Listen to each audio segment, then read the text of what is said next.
Welcome everybody to Rad Pod and Chill. My name is Heidi Kuda, and I'm here with High Fidelity and Jim Stewartson. We are an investigative show about disinformation, but on Thursday nights, we like to chill with our friends. And actually, we do a lot more news discussion than we do chilling, but we also have a good time. We're glad that you're here. And who wants to kick us off? I got all kinds of things happening, but does anybody want to jump in, or do you want me just to go ahead and yes, go ahead. I want to go. The rest of the world is finally starting to understand that Elon Musk is a fucking problem. Oh yeah, right. Yeah, that makes me so happy. Yeah. Now, are they going to fix Elon Musk as a problem? We'll find out.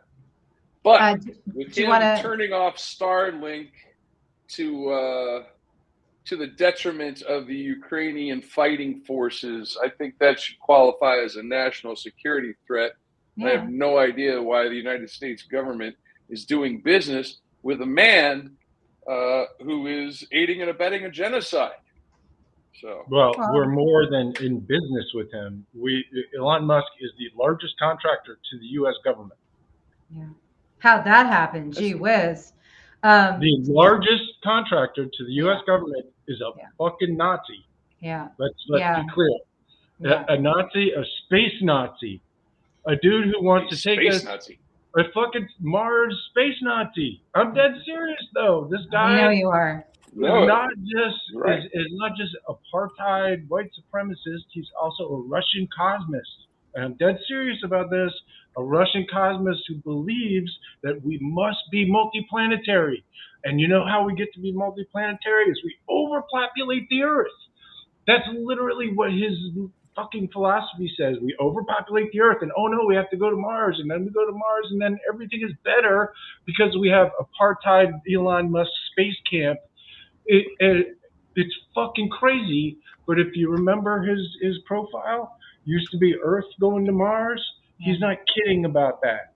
He's not kidding. He is a space Nazi, and he should not be in charge of anything more than, I don't know, the fucking the commissary in prison. I wouldn't let him around food, dude. I wouldn't trust him with food. Probably good idea. So about the space Nazi, I was very disappointed, and I don't even know why I get disappointed anymore. The way CNN framed that story, it was almost like his publicist signed off on it. Oh, he was worried about potential nuclear war and felt bad. And no, it's like, no, dude. Fiona Hill says he's been passing messages for Putin. That's not what this is. Go ahead, Jim. It just all of it. So I saw Tuberville was on TV. So Tuberville is literally like shutting down the military from filling positions, right? Yeah, right. Really, really dangerous shit. There's all kinds of very important parts of the military that do not have people fucking in charge of it. Right. Now, so MSNBC is talking about it, and they're like, oh, Tuberville's holding it up because of abortion. No, he's not. He's holding it up because they're doing another coup. You fucking morons. And I'm sorry, but there's not too much chilling over here. No. Because today has been just bonkers stupid in terms of like how obvious and terrible and blatant this is. So Alex Jones, in case people missed it, went on Vladimir Solovyov fucking show, which is Russian state TV. Like, make no mistake, it's Russian state television. Oh, well, they're genocidal apologists. I mean, the most popular host, well, not only genocidal apologist, literally threatens the United States with nuclear destruction every night. It's crazy. He's like, we have nukes and we will blow you up with them. So anyway, fucking Alex Jones goes on there. It's just crying about how America really loves Russia. Oh, we don't like your government so much. We love. I mean, it was like I wanted to jump through the fucking screen of my computer because we have known what this guy is for a long time. At least since January 6th, when he's in front of the fucking Capitol with a bullhorn, for fuck's sake, after putting $500,000 into it, after having Mike Flynn at the Willard Hotel on January 5th. Yeah. After stating on camera that the Trump campaign was going to have him lead the goddamn march. Yeah. We're 32 months out. And this motherfucker is on Russian state television. That is a failure. That is a pathetic symptom of a sick justice system, of a government that is so fucked up on its own norms, on its own, internal bullshit, on its own infiltration, that it cannot get out of its way to do the simplest fucking thing, which is put the leaders of an insurrection of our Capitol building in a fucking prison. Yeah. Why is this so hard? Forgive me for my extremely active TED Talk tonight, but as you can tell, I am not a happy camper. No, you're feisty. I love it. Go ahead, high five. Hey, let's talk about how much Ari Melber fucked up having fucking Cornell West on. Like, what kind of BS was that, Ari? Look, I love Ari. I think Ari does a great job, but I think Ari's got some big blind spots. I think MSNBC's got some big blind spots. So last night, Mehdi has on fucking Vivek for the third time. So Mehdi had him on twice, and in between was Andrea Mitchell getting her ass kicked by Vivek Ramaswamy on the fucking on what's supposed to be sensible TV. And then yesterday, Ari Melber puts on Bill Maher, who literally cannot fucking put a sentence together without saying woke. You liberals are so woke. It's so upsetting and debilitating to watch this little boomer like struggle with his brainwashing. It's really awful. Why would you put him on TV? And then today, you put Cornell West, whose campaign manager is Jill Stein, who stole the last election. What the fuck are you doing? Cornell West is the most obvious Kremlin chaos agent on planet Earth, whose party is an entire Kremlin up. And Cornell and Ari, you're bouncing back and forth, and you give them a little couple of tough questions, a little tiny bit. Nothing about Jill or the Green Party or about the blatant fact that every single thing he says is pro-Putin. He hides it with a lot of brothers, but he's a fucking Kremlin asset. And you should not have him on your television program without knowing that, without adjusting for it. If you're going to platform him, you better know who you're talking to. So generally speaking, I'm just watching this fucking Kremlin shit that we've been warning about for years, just right here. They're like those fucking balloons in front of the used car lot. Like, we're Kremlin, we're right here. They just don't give a shit anymore. And for me, it's just time to kick the goddamn Russians out of America. I'm tired of the fucking Russians in America. Time to go. I have a lot to say, but I'm going to just let you guys till you peter out, because I'd like to jump in at some point. I would really like to get I'm never petering. I'm never petering out. Of the apartheid billionaires, specifically Peter Thiel and Elon Musk. Those fellas need to go, because they are not helping our country, and they are causing a lot of harms to us. So I'm going to jump in on a few points because there's a lot I want to talk about. You guys have heard some of this before because I shared some of this in your spaces, Jim. Newsflash, everybody. Corporate controlled media isn't your friend. They may do some good work, but they are the main reason we are here. The First Amendment is a weapon in hybrid warfare. It is being deployed as a weapon in this information war, this great information war that we are in. And so they hide behind it, but it's actually one of the most vital weapons in this war being deployed against American democracy and Western democracies.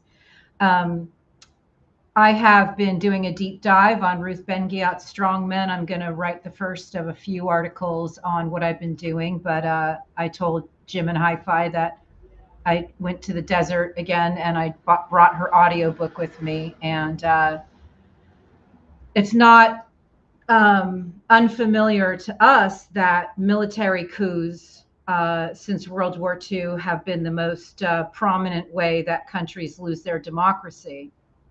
So when we talk about why aren't they, what is going on, why is he still, how are they allowed to, what's going on, it's because we have a bit of a schizophrenic situation where we have members in our law enforcement and our military and our intelligence agencies that are part of the active overthrow, I believe, that is being coordinated by those in Trump's orbit. And it's very important to know that what these coups look like isn't what we associate them with. It might be patriarchal leaders using the name of God and country and the people and othering to make people think that it's not actually the kind of coup that we're used to and the sort of military activity that usually precedes these types of coups. But in studying her work again, which is very profoundly important, her book Strong Men, Mussolini to the Present, these patterns are very clear to me now. They were clear to me 3 years ago. They're clearer now after January 6th. So when we say, why haven't the highest levels of the plotters of the insurrection been held to account?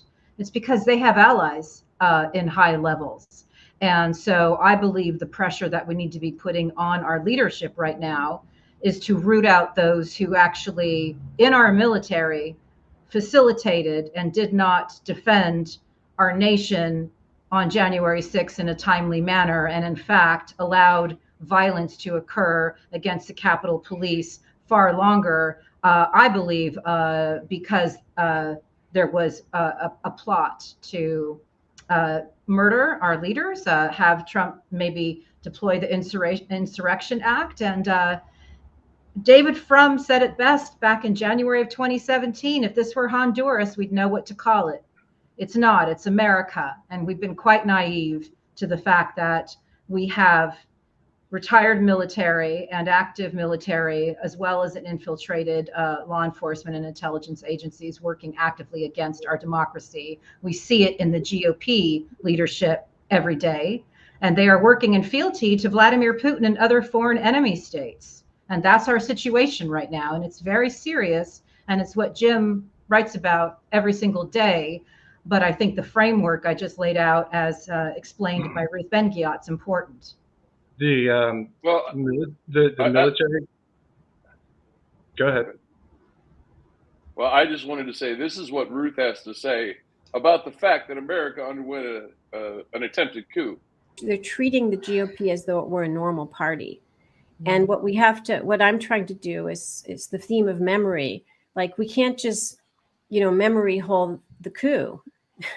The fact that it was a violent coup and they tried to assassinate Mike Pence as well as kill all kinds of Democratic lawmakers. And you're just going to forget this? Because that's when you have autocracy coming up, there's a huge work of memory repression or self-protective, self-censorship. And I started writing about this in 2016, and I was giving talks saying you're going to be encouraged to forget. Yeah. That's what's going to happen. Right. So for Labor, so hold that thought real fast. For Labor Day, just so you guys know, Hi-Fi put together some very important clips. As Ruth says in that clip, we have been memory holing a lot of bad stuff. And what she also says in her book, that propaganda is not only what is said, but what is not said.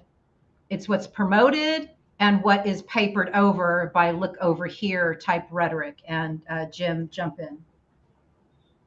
All right, let's say you are a war criminal, crazy imperialist who wants to start taking over another country, and there's somebody in the way. There's a big old bully in the way, right?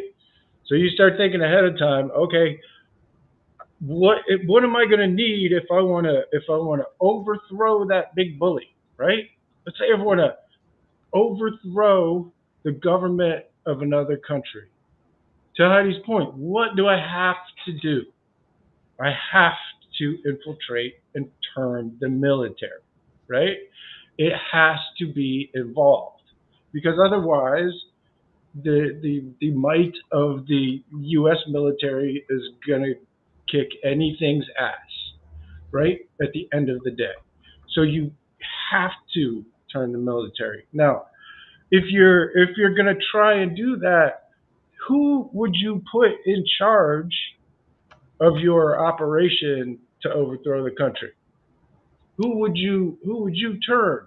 What sort of traitor would you find as fast as possible? I don't know, maybe a general, maybe somebody in charge of the Defense Intelligence Agency, maybe somebody who it was your gate into Crimea in 2013, right?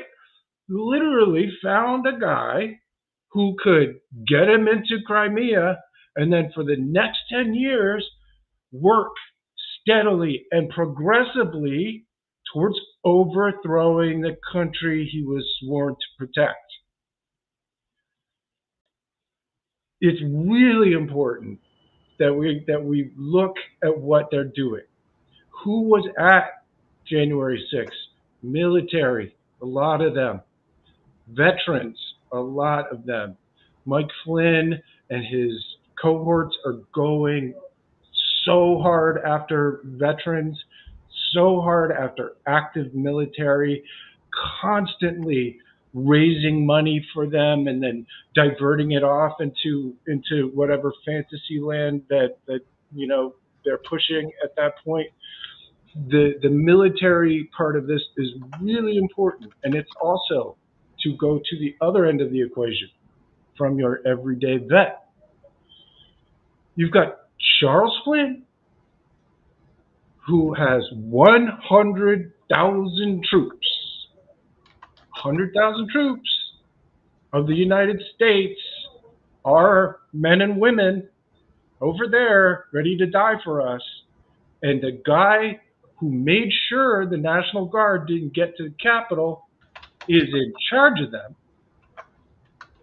while Mike Flynn and his allies are literally working for the Kremlin, literally just saying Kremlin shit all day long.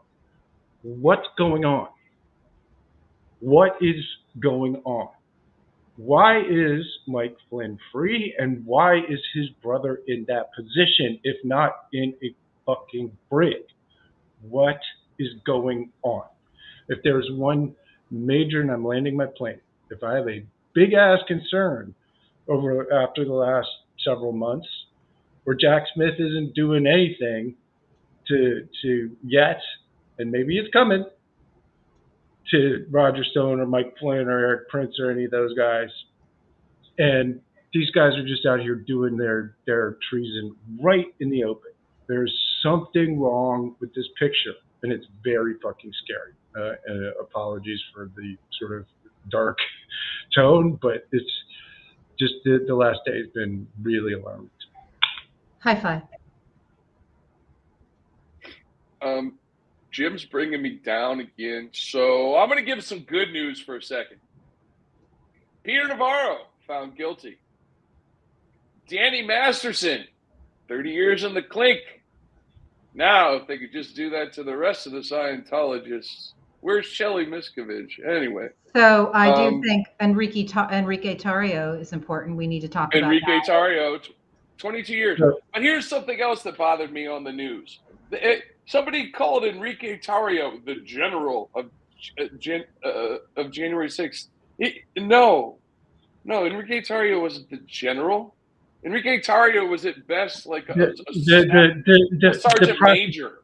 The prosecutor said that in the trial because that's what prosecutors are supposed to do. They're supposed to let's use the fur. It doesn't. I'm not worried about that. I was going to say something. So I'm going to keep because my studies of Ruth's book. Again, this is a book I read 3 years ago. I interviewed her for Byline Times 3 years ago about how the crises in masculinity really led to the fascist explosion in the 1920s in Italy. But reading it, having interviewed hundreds of experts now with the work that we do and the work that I do, it's taken on a depth that is incredible and staggeringly important. And it's very important to note that she cites a study in her book in 2019 that was published that shows that 1 out of 5 active members of law enforcement in America were publishing racist commentary on Facebook against Blacks, Muslims, those that are othered in order to radicalize people. And 2 out of 5 retired members of law enforcement were posting racist commentary against Blacks and Muslim people. And they were the people that Trump at the time was very much marginalizing. This is a study that came out pre-pandemic. And because of the work that we do, we hear from members of law enforcement that are concerned about the infiltration and the radicalization within their within their departments. So I think the most obvious pressure that people need to be putting on leaders is that we absolutely need to root out those in our military and in our law enforcement that are actively coordinating to try to overthrow democracy. It's not that hard. And in Germany, as we learned from Paul Mason, they actually have an anti-fascist police force dedicated to doing just that. And here in Los Angeles, there's been action taken to actually investigate members of the sheriff's department for this type of, active racism and bigotry. And I think it's really important that all the things that we bring up that may sound really scary, they all have fixes. And one of the things, again, in her book that is very important is, how you get rid of dictators and stop authoritarianism? With resistance. You don't obey in advance. The people determined how they got their countries back by showing up and protesting and resisting. And it's very important that that is brought up because, again, the silent, we've talked about this so many times, the silent are on the side of the dictators, whether they are or not. They're not helpful when it comes to stopping authoritarian capture, which can be done because people who are trying to do this are generally crooks. They're generally people who are trying to avoid prosecution and prison sentences that show up, just like Trump did, broken out of ideas. And because of our feckless or complicit media, the fact that Russia and some traitors in America helped install another Yanukovych into power is absolutely shameful. I mean, there is a conspiracy of dunces up and down from the media to our political class to the upper levels of the executive and the military, who are either just very, very bad at their fucking jobs, or are intentionally ignoring national security risks and intentionally misinforming the American people by not explaining the very basic thing that's happening, right? Everybody is still looking around at each other. You could take this down. Looking around at each other, trying to figure out what the fuck is going on, right?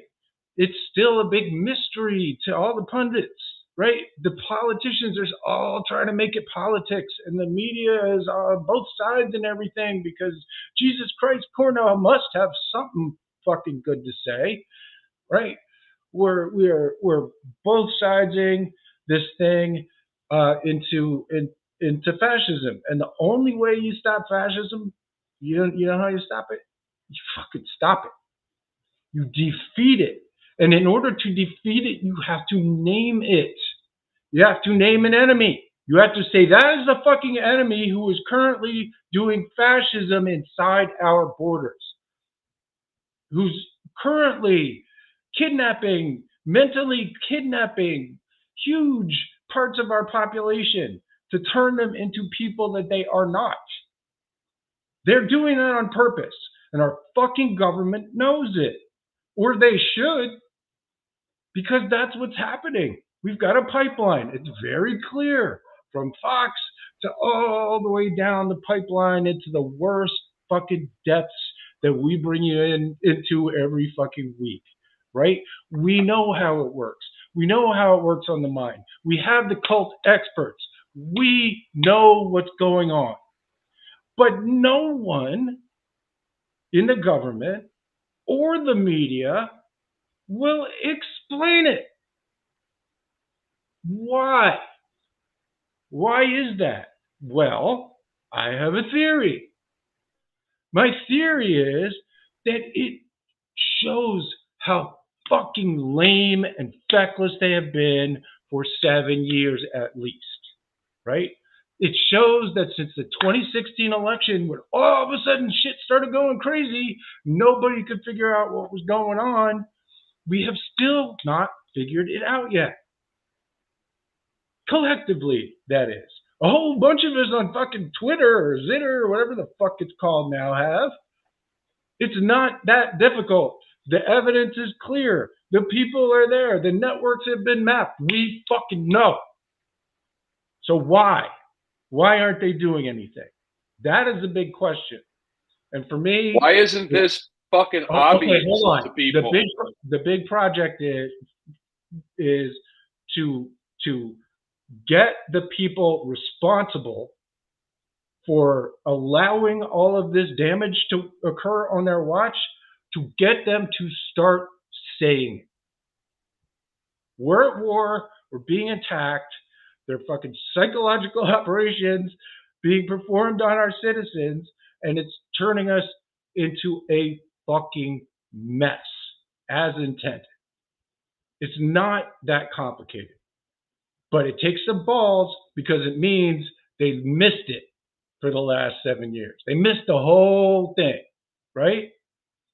They've been off telling you all kinds of stories about Hillary's emails and all kinds of shit and missing it the entire time. And that's embarrassing. And I'm sorry, guys. I'm sorry you're so embarrassed. Get over it. It's existential.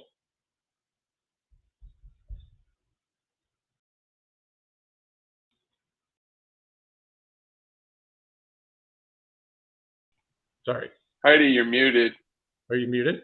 Are you talking? I am. Heidi's muted. I am. I was feeling a very uncomfortable pause. Well, I saw Heidi. I was so passionate, and then I was like, "Oh shit, crickets!" No. So there's so much to unpack. There's so much to unpack about what you said, but it's like, what's his face at the New York Times is still like, writing the equivalent of Biden wore a tan suit. And every time I'm like, look at you getting ratioed, motherfucker. You know, like, look at you. No one cares about your little like false equivalencies with Biden. We can see right through it. I'm trying to find a quote yesterday from Olga Lautman, because I listened into Kremlin File Lounge with Monique and Olga yesterday. And Olga said something just so exquisitely simple and perfect. And it's just that a country divided is a country that's weaker. And we are allowing propagandists to divide us with the media's normalization, complicit behaviors. It doesn't even matter the why of it anymore. Why are they going to put these people on? Why does 60 Minutes want to give us Marjorie Taylor Greene, who's nothing but a propagandist? Why? It's like it doesn't matter really anymore. It's the fact that it's hurting our country, it's hurting our heads, it's dividing us further. And I'm getting so many incredible insights from Ruth. And one of the quotes that I hope I get right is something that she uses in the book, where she, cites a quote from Joseph Goebbels, who is the Nazi minister of propaganda, who says, propaganda as in love, anything is permissible that is successful.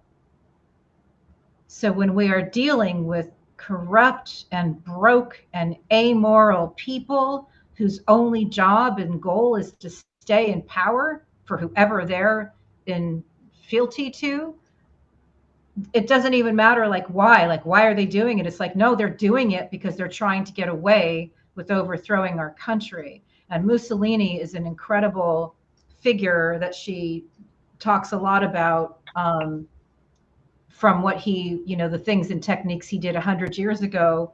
And who is the most dangerous people to fascist leaders? Investigative reporters, independent investigative reporters.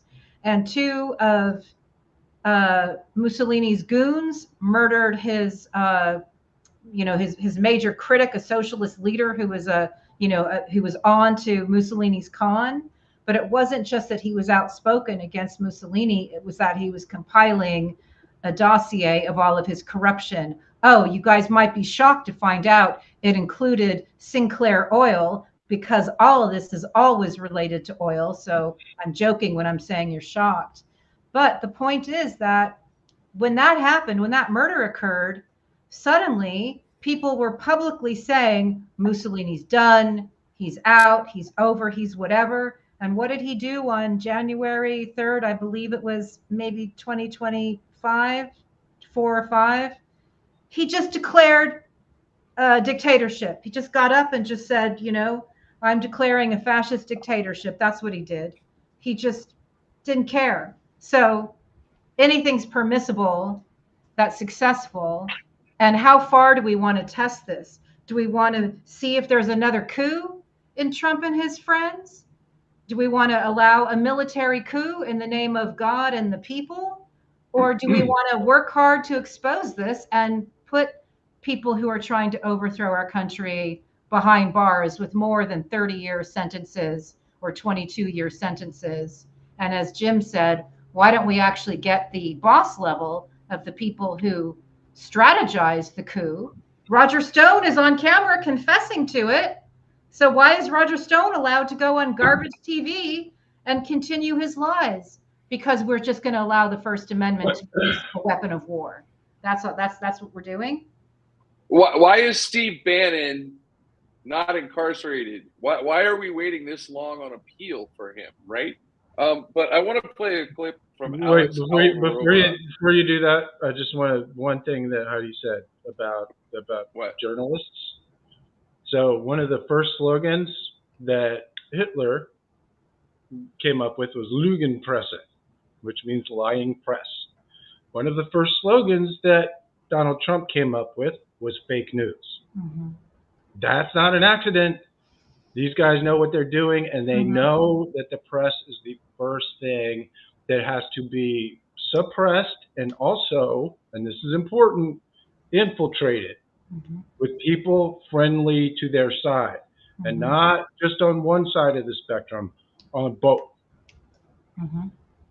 Yeah, well, so independent investigative reporters like this team are very dangerous to those who are trying to, overthrow democracy, which is why Jim is being sued by some of the people that we discuss on this show, because I guess free speech being used as a weapon of war, according to those trying to overthrow our country, doesn't apply to those who are actually exposing the corruption and the chaos of some of these folks that are, again, our show started as an investigative show about radicalization.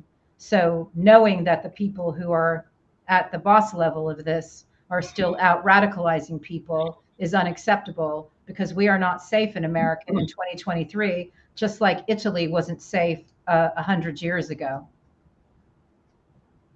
Did you have something? So here's Alex.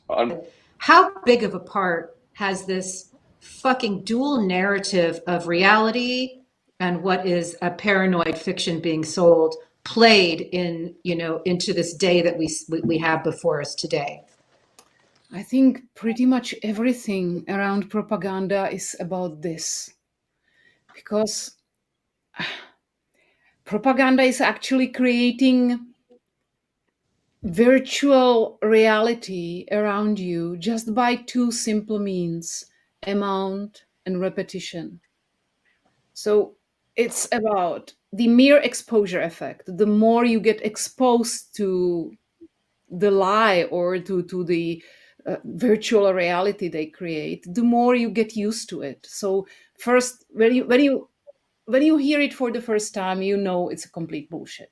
When you hear it for the second time, you say, okay, it's a bullshit, but I've listened to this and sometimes before, and it's not that unknown like previously. Okay, let's put it aside, but I can think about it later. And so the completely false narrative, the trickstery, stays in your mental universe somehow on the orbit. And in the moments when you are not completely conscious, it's falling down to the center. Shit. Until one day you wake up and it's somehow part of your cognitive universe. You take it like, okay, it might be true, or I should probably think about it. Lots of people are talking about it, and the TV keeps repeating that. Opinion keepers are keeps repeating that. So it's everything around you. And if the amount and repetition is constant and strong enough, a certain part of the population gets broken down. So, Alex, I believe in that clip is describing what they do in Russia, but she could easily be describing what they do here, because it's exactly the same thing. And there's a reason for that, because the same people are doing it, right? Because these psychological operations, active measures, it's well known how these things work.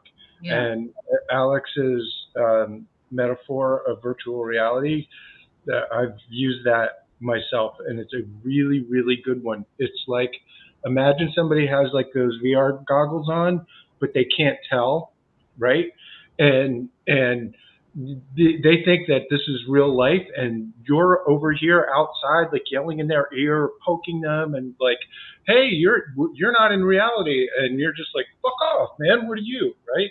That's what it's like to be inside these bubbles. It's literally your real world, and when somebody from the outside tries to come in, it's painful. Yeah. It gives you cognitive dissonance. Yeah. It hurts your mind to have somebody from the outside dimension like trying to poke at your universe. It really sucks. And so what Alex is describing is coercive propaganda, and it's what's happening in America. It's intentionally been done to America. There are plans, there are documents. We have the entire thing mapped out. But for some reason, again, that what Alex is describing, what I've been describing for years, what we've been talking about, is not something that is available to be said in public by our media or our authorities. I don't understand the reason why. I will say that, well, this guy said it. Eaton. I am married to an Army veteran, 3 children, all soldiers. What role do you see QAnon playing in January 6th? This propagation of conspiracy theories that they pushed out, they were able to get a following. They were able to create a cult-like following. Yeah. You use the word cult-like in describing QAnon. Another word we hear quite a bit is PSYOP, which is a military term. Can you tell us what that means? Whenever you have an op plan, you have a PSYOP component to it and information warfare. A PSYOP campaign used to be dropping leaflets behind the lines during World War I. Now it's the internet and all the tools available to it. So this whole PSYOP thing is being developed to a degree that is pretty scary right now. Are you familiar with the Reawaken tour that's happening across America right now? Scary stuff. General Flynn gets on stage, reminds everybody that they are part of his digital insurgency, but they are now spiritual warriors. We are now engaged in spiritual warfare. What do you make of that? It's dangerous. When you're talking about a reinforcing function of a big tent revival, reawaken, call it what you will, that is a reindoctrinating event. When you talk about Flynn generating a digital army, every one of those people is a potential foot soldier available to General X Flynn. That's the scary part of all of this.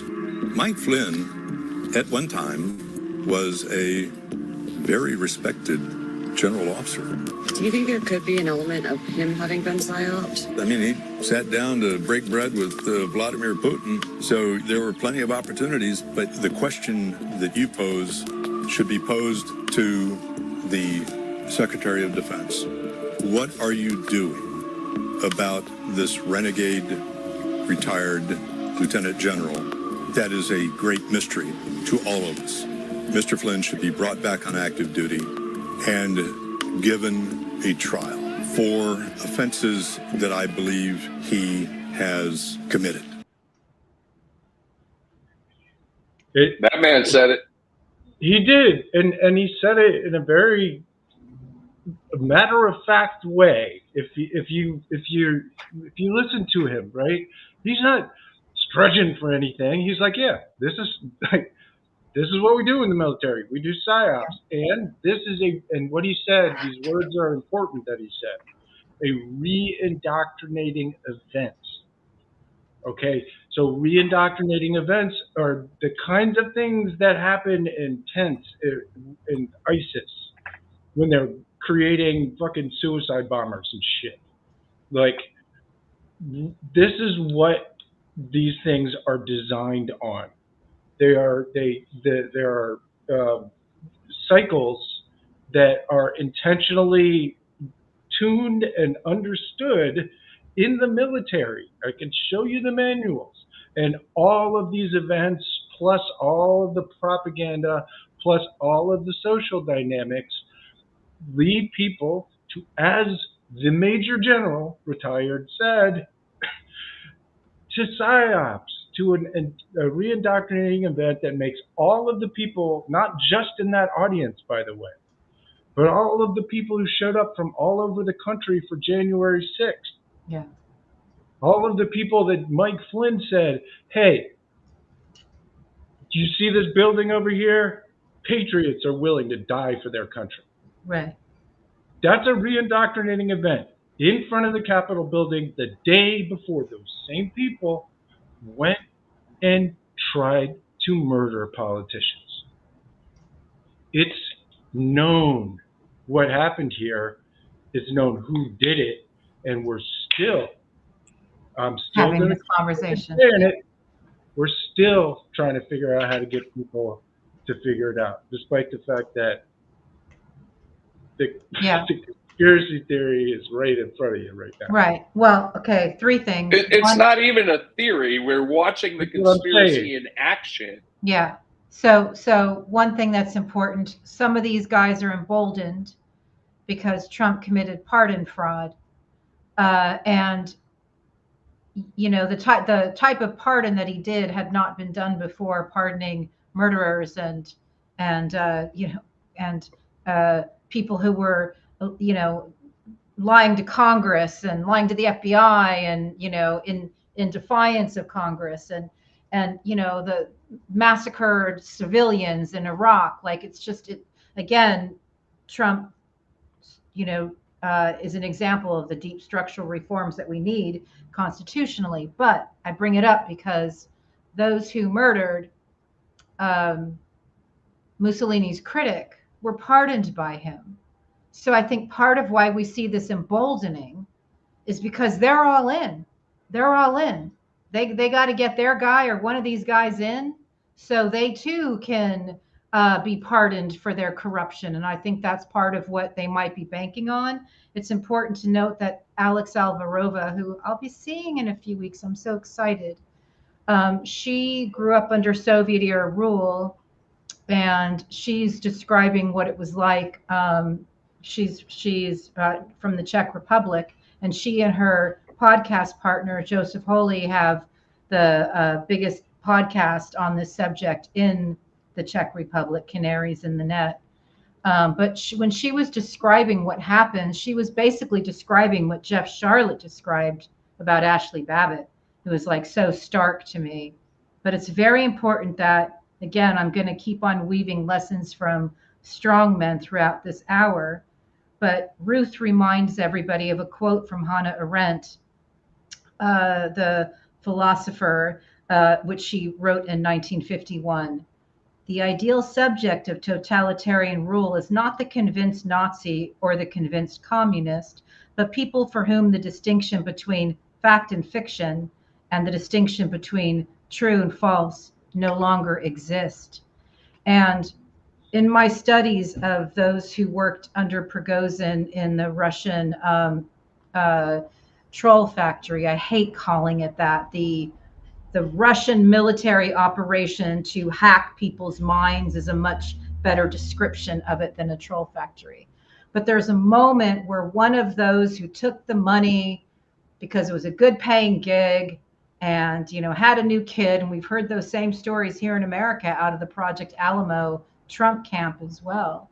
But there's just a moment where this person who's hired to do this type of work is listening to some local official come and completely map out lies and unreality.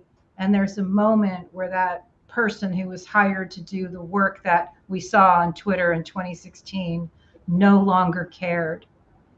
And he just remembered this feeling that he just doesn't care anymore what's real and what's not. And that soul-sucking moment is when he knew that he had to get out and figure out another way to survive. But it's important that we care. It's important that our country isn't weakened by these divisive tactics. And I gotta say, I'm experiencing in my personal life the importance of why we need to cherish those in our life, regardless of where they may or may not be on this political spectrum. Because as Jim has said, no one brainwashes themselves. And people who are removed from the radicalization drip can come back to themselves, like Dr. Stephen Hassan did when he was part of the Moonies. But if you keep people close, particularly families, your family is stronger and will weather this. And I'm hearing people who voted for Trump now tell me that they hate Trump. So it is happening. About 5 years ago, I predicted in 10 years, nobody would even admit to having voted for him. That's already happening. But it's, as Jim warns, it's these other actors, these other players, those who actually plotted the attempted overthrow of our government, who are still out plotting, and they're not stopping. And we need our leaders who have not been co-opted by this cult to hold them to account, because they're committing crimes. They're committing crimes against humanity. It may look different than the type of genocide we're used to, but it is a type of menticide. It's a killing of people's brains. And if you can't hold on. If you can't, as we talked about last week, yell fire in a crowded theater, then I don't believe that you can radicalize tens of millions of Americans using fascist playbook techniques. That has to be criminal. And we have the handbook of their techniques, right? We had Keir on. We discussed these things. And if anybody thinks it's an accident that this book, came out just a little while ago, it's not. They're spreading these tactics to destabilize us. This is, as Jeff Charlotte said, a slow civil war. It's American ISIS. It needs to stop. Why it hasn't stopped, I don't know. It's for me. It's pretty simple. We have to kick the fucking Russians out of our country, right? And I don't mean the ethnic Russians at all. I mean the assholes who just spread Kremlin propaganda.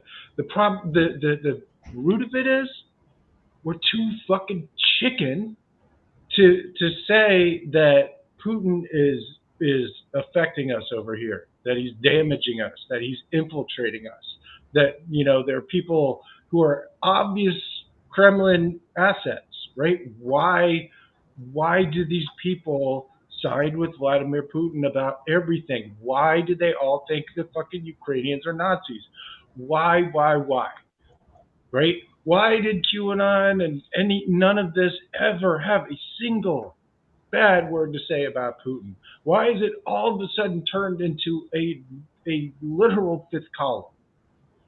It's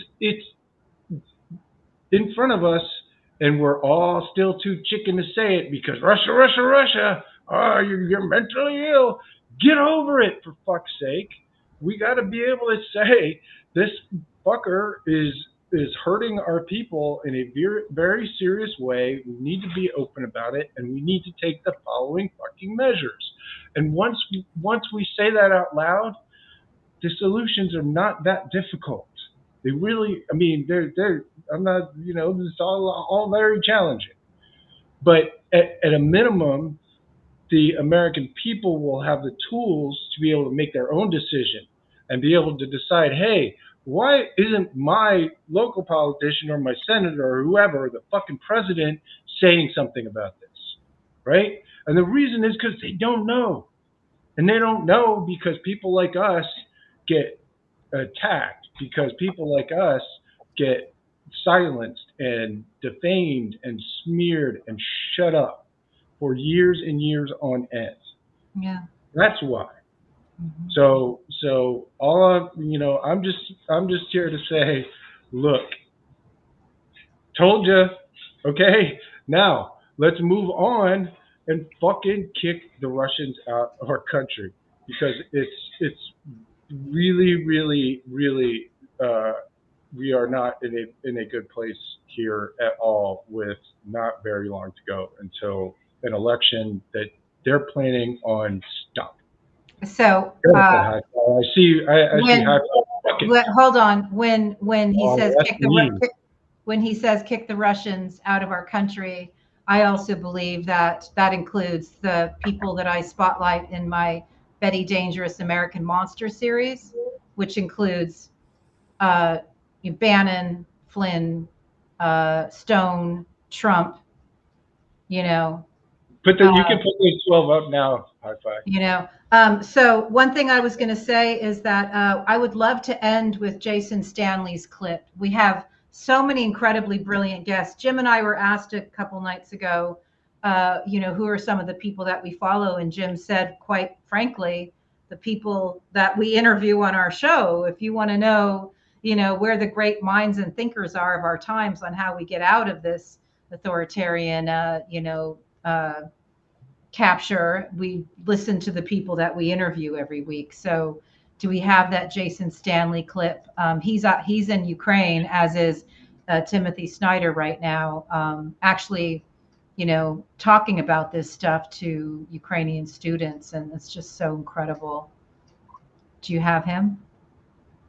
I'm looking for him. I don't remember where I put him. He's at the very top of our clip. He's the very first person you included and featured in that clip. You can do it, bro. I feel it. It's coming. You think so? Mm-hmm. I found Brent. I found Brianna. I can't find Jason Stanley. All right. Give me a second. This is give me a great second. television. Yeah. Oh, I don't mind. Here. Well, we'll end with Jason Stanley, but until I get Jason Stanley out, watch this.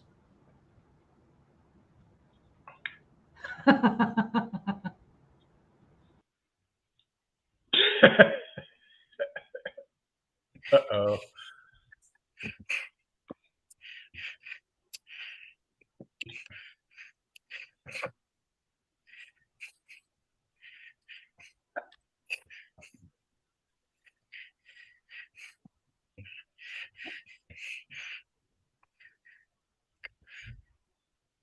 For almost a decade, if not longer. Yep.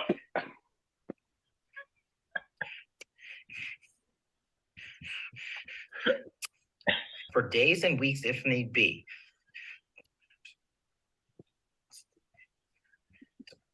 Roger and Jack, thanks so much for having me on the show, and I hope you guys have a great evening. And of course, you can always find me talking on Truth Social.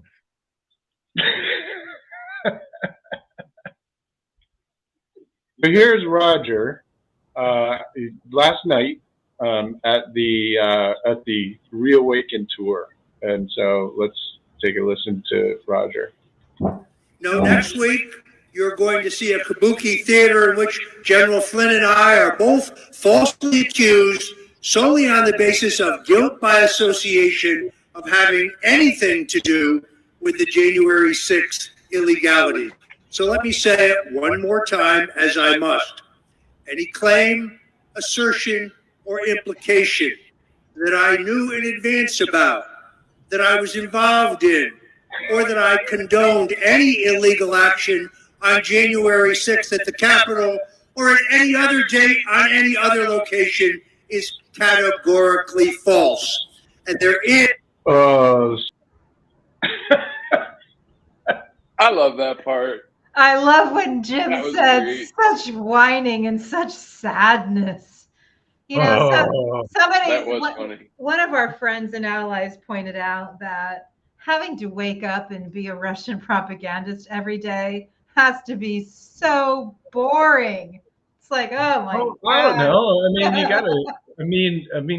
The mental gymnastics these motherfuckers have to go through every day to figure out how to turn Earth upside down by just fucking with words, man. I mean, it's pretty. It's. I mean, listen. Part of the reason why I was able to do this because I used to do that. I used to not in a hoax way, but in a fun way. Yeah. Do the same shit they're doing. This performance art dumbassery where they're like just making crap up inside of a story, right? To fill that virtual reality world around you, so that you have no fucking idea what's going on, and all of a sudden you're in a Soviet concentration camp. What the fuck? That's sorry. Yeah. Part of the reason this was so obvious, part of the reason what was happening was so obvious to me. I mean, Jim did the games. I was a troll back in the day and quit, but had to bring it back for this bullshit. And B, like when I created the whole V-Beards organization, that's all it was. It was spectacle. It was a LARP. It was fun and a change in reality we went from a tech conference to a group of rowdy people being loud to take a picture. It was great. And to see that turned into something evil to the point where it drives people mentally out there enough that parents have murdered their children over QAnon crap. Serious shit. Like, what the hell is going on? And why hasn't it stopped? And we know what's going on. That's the thing. We do. And We expose it every single week and every day in all of our work. I have a piece that's running, a report that's running in a couple of days in Byline Supplement that really pokes, completely deflates, the cult of the genius tech bro. It never existed. It's all a myth, and the myth continues. The reporting today about the new Musk book by CNN was just an abysmal fail. They just don't want to let go, and I suppose there's so much money involved that they fear letting go of these myths. But you might ban them on Twitter or Zitter or whatever the fuck, it's so weak. All these fuckers are so weak. Speaking of tech bros who need to be taken the hell out, can we just... Oh, hi. Thanks for checking in. I'm still a piece of garbage. And Hi-Fi used an inelegant term. Yeah, I know. I just... He said that was just kind of thrown in. It was a little bit, Yeah, we're coming to the end. What we're talking about is out of power, like the end of some Eddie Murphy movie when the power brokers end up being the people on the streets, Yes. So did you actually find the Jason Stanley clip? Or are we going to land this plane? What are we going to do? Well, here's how we're going to land the plane. Because the problem of what we are facing, these billionaire tech bros teaming up with religious nationalists like the National Apostolic Reformation and Opus Dei and, Seven Mountain Mandate bullshit, that's something known as a fascist grouping. And, just listen what happens. Is a classic fascist grouping in many countries. What do I mean by a fascist grouping? What I mean is a kind of corrupt party or leader telling the Christian conservatives, the evangelicals in the country, that he will get their agenda done for them, telling the big business interests, especially the petrocarbon industry, that he will make sure that no climate change legislation happens. We're finding a very typical and standard, back to Nazi Germany, link up against labor movements, where the corrupt fascist, the corrupt leader or party is saying to businesses, we'll take care of your labor union problem. We'll make sure you can keep on polluting the environment, exploiting your workers, and then telling the evangelicals, the LGBT community is a dire threat to your children. Then we're seeing in the United States, we're seeing increased anti-Semitism, which is predictable. We've been having many years of dogma-sowing anti-Semitism. So this fascist grouping of religious nationalists, together with big business, behind an autocratic leader who's representing democracy's liberties as an existential threat.